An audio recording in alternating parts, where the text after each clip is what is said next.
Ndiyo, ni kweli kabisa ya kwamba ulitumia folic acid au ulijaribu kutumia folic acid zikakushinda, pengine ukawa unatapika au ukachukia harufu yake.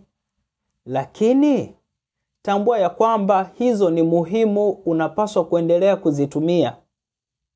Jiforce au jilazimishe. Na kama inashindikana kabisa, tambua ya kwamba unapaswa upate vitamins D3 lakini pia pamoja na calcium, ambazo hizi zitaweza kukusaidia kwa ajili ya kukujenga na kumjenga mtoto wako. Sikiliza, yawezekana leo hii ukapuuzia na ukaona ya kwamba havina umuhimu kabisa kwako.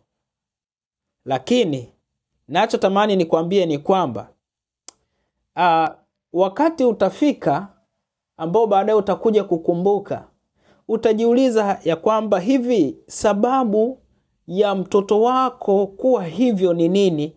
Ndipo ambapo utakapojaribu kuwasiliana na daktari au utakapompeleka hospitalini, daktari atakuuliza ya kwamba vipi wakati wa ujauzito ulimpatia mtoto calcium au ulimpatia mtoto folic acid. Sikiliza, wakati wa ujauzito chochote unachokula mtoto wako pia anakila. Sasa wakati wa ujauzito, sawa, hatukuangalii wewe, lakini tunamwangalia yule mtoto ambaye yuko tumboni. Sasa ikiwa kama utapendelea kula chips, utapendelea kula kunywa soda, unapendelea kula miguu ya kuku, sasa inamjengaje mtoto? Alafu wewe umeacha folic acid, hautumii calcium, hautumii vitamin D. Sasa vipi huyu mtoto atajengwaje? Huyu mtoto ataimarikaje?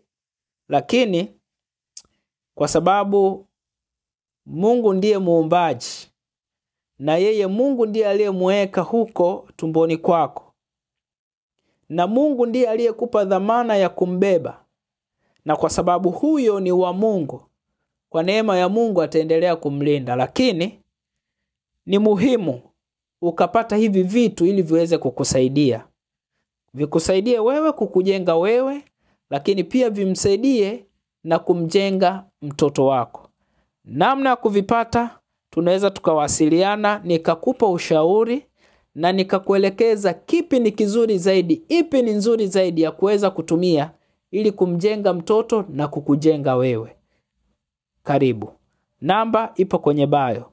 Kumbuka, mtoto mwenye afya ni ushindi wa familia. Mtunze leo, akutunze kesho.